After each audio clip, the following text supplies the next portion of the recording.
At 3:12 a.m., the piercing wail of my premature son's heart monitor shattered the silence of our home. Someone had severed the power to his incubator, and as I fought to breathe life into his fragile lungs, I caught a glimpse of our HOA president's smug grin through the window. By morning, she had no clue she'd just tried to kill the child of a federal judge. That was her fatal misstep. Before I dive into this story, drop a comment below with where you're reading from. And don't forget to like and subscribe for more gripping tales. It was the dead of night in Pine Hollow Estates, a gated community in Colorado, on April 17th, 2023. The heart monitor's scream wasn't a fire alarm or a burglar alert. It was the sound of my 3-month-old son, Liam, fighting for his life. I stumbled down the hallway, my bare feet skidding on the polished wood. In the nursery, Liam lay still in his incubator, his tiny chest unmoving, his skin a ghostly blue under the faint glow of a nightlight. The machine that had sustained him for months was dead. No hum, no warmth, no power. Please, no, I whispered, cradling his 4-pound body. Born at 25 weeks after a brutal pregnancy complication, Liam's lungs were barely functional, his heart a fragile flicker. Without the incubator's precise environment, he was slipping away. I pressed my lips to his, forcing air into lungs no bigger than almonds. 1 breath, 2, 3. His chest twitched faintly, but he couldn't breathe alone. My hands trembled as I dialed 911. My baby's not breathing, I gasped. His incubator lost power. He's premature. Hurry. The dispatcher's voice was steady. Ambulance is en route. Keep breathing for him. Don't stop. I carried Liam through the house, checking outlets and breakers. Everything else worked: lights, fridge, TV. Only the nursery was dark, as if someone had targeted the one thing keeping my son alive. Paramedics stormed in 6 minutes later. I'd been breathing for Liam, willing his heart to beat, my own pounding with terror. They took over with oxygen masks and tiny tubes, working over his delicate frame as we sped to the hospital. Will he make it? I asked, clutching the ambulance bench. The paramedic, a woman with kind eyes, said, "We're doing all we can." At the hospital, Liam was whisked into the NICU, a swarm of doctors and nurses hooking him to machines. I stood behind a glass wall, watching my son fight a battle he was never meant to face alone. Dr. Elena Carter, Liam's neonatologist, found me hours later. "He's stable," she said, her tone cautious. "The ventilator's helping, but it was close. A few more minutes without oxygen, and we'd have lost him." I asked the question I dreaded. "Will there be damage?"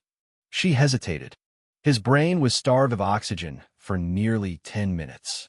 We won't know for weeks, maybe months. But he's alive. Focus on that." I called my husband, David, who was stationed in Syria with the Marines. When he answered, my voice broke. "Liam almost died. The power cut out in his room. I thought he was gone." David's voice tightened. "Just his room? That's not random, Sarah. Get it checked." But I already knew it wasn't a fluke. 3 months in Pine Hollow had shown me who ruled this neighborhood with an iron grip: Margaret Voss, the HOA president. Margaret, 64, with sharp green eyes and a polished bob, had controlled Pine Hollow for a decade. She issued fines for untrimmed hedges, non-approved fence colors, or kids' toys left in yards. But her vendetta against us was personal. We'd moved here when I was 7 months pregnant, seeking a safe haven while David was deployed. As a federal judge, I thought Pine Hollow's high fees guaranteed peace. I was wrong.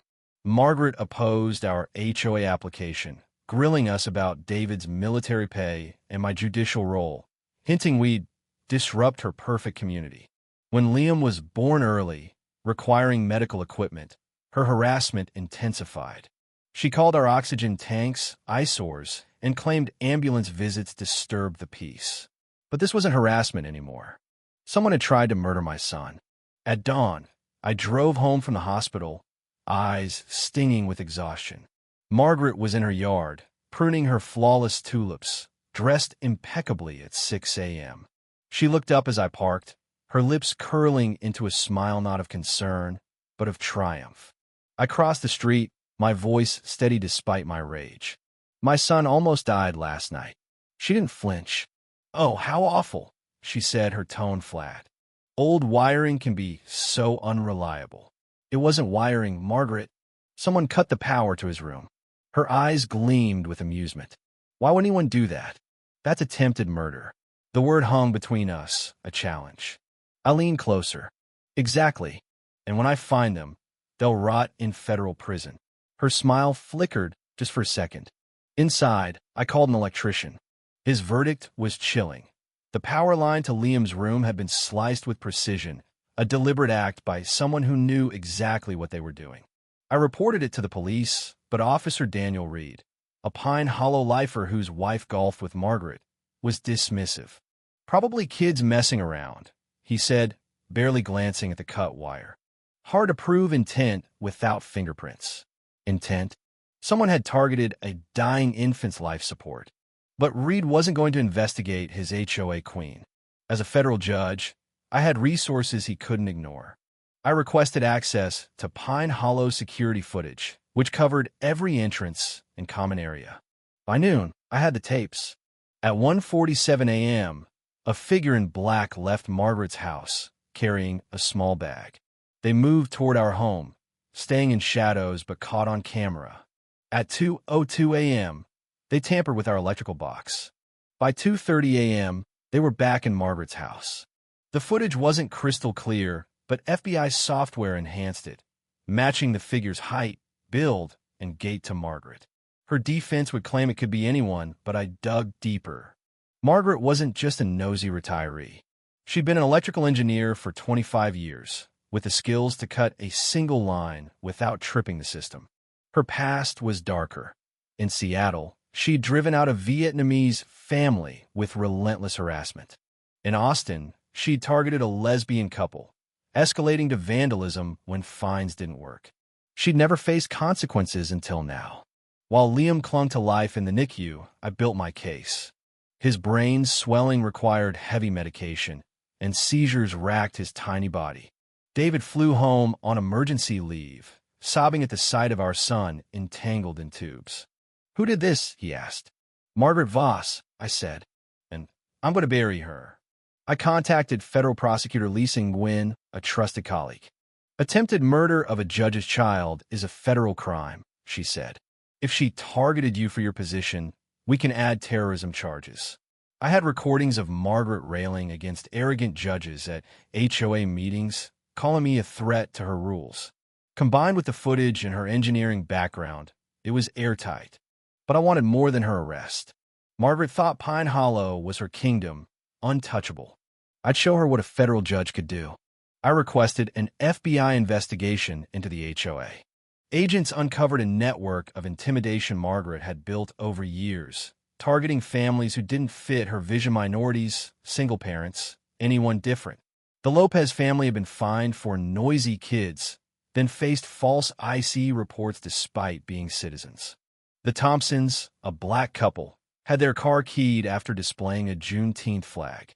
The Singhs endured health department complaints over curry odors. Margaret's lieutenants, including Officer Reed, enabled her, filing false reports to shield her. The warrant came on a crisp Thursday. I stood across the street as FBI agents knocked on Margaret's door at 5:45 a.m. She answered in a silk robe, her composure cracking as Agent Maria Gonzalez cuffed her. "Margaret Voss, you're under arrest for attempted murder and federal terrorism." Her eyes locked on mine, fear replacing her usual smugness.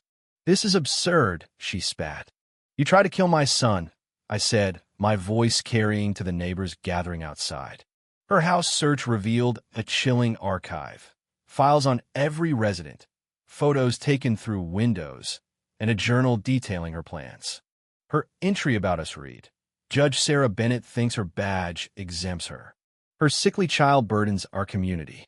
Time to teach her a lesson." The night before Liam's attack, she wrote, "Power outages happen. Fragile babies don't belong here." Liam's recovery was a miracle. Despite brain damage, he began signing at 18 months, walking by 2, and reading by 3. His empathy was extraordinary. He'd comfort crying classmates with an uncanny wisdom. Dr. Carter called it unprecedented, His brain rewired itself, unlocking abilities beyond normal. Pine Hollow transformed too. The new HOA, led by Mrs. Elena Ruiz, banned discrimination and opened the gates to diversity. Families returned, and the community garden became a vibrant symbol of inclusion, named for Liam. At 4, he played there, unaware it honored his survival. Margaret's trial was a spectacle. Her defense painted her as a misguided perfectionist, but the evidence, footage, journal, history was overwhelming. I testified about finding Liam lifeless, knowing someone had calculated his death. Margaret Voss didn't just cut a wire, I told the jury. She tried to erase my son to purge us from her world. After 5 hours, the verdict came, guilty of attempted murder, terrorism, and hate crimes. Sentenced to life, Margaret's defiance crumbled as she was led away in chains. We stayed in Pine Hollow, rebuilding a community where Liam, now 5, thrives. He's a kindergartner, best friends with Sophia Lopez, whose family Margaret once targeted. They play in the garden, laughing over cookie contests. Karen died in prison last year, a footnote in our victory. Liam's voice, once nearly silenced, now speaks for inclusion, a testament to love's triumph over hate. What do you think? Was Margaret a monster or a product of unchecked power? Should HOAs have such control over neighborhoods? Could Liam's empathy be a gift born from trauma? Drop your thoughts below, like, and subscribe for more stories that'll keep you thinking.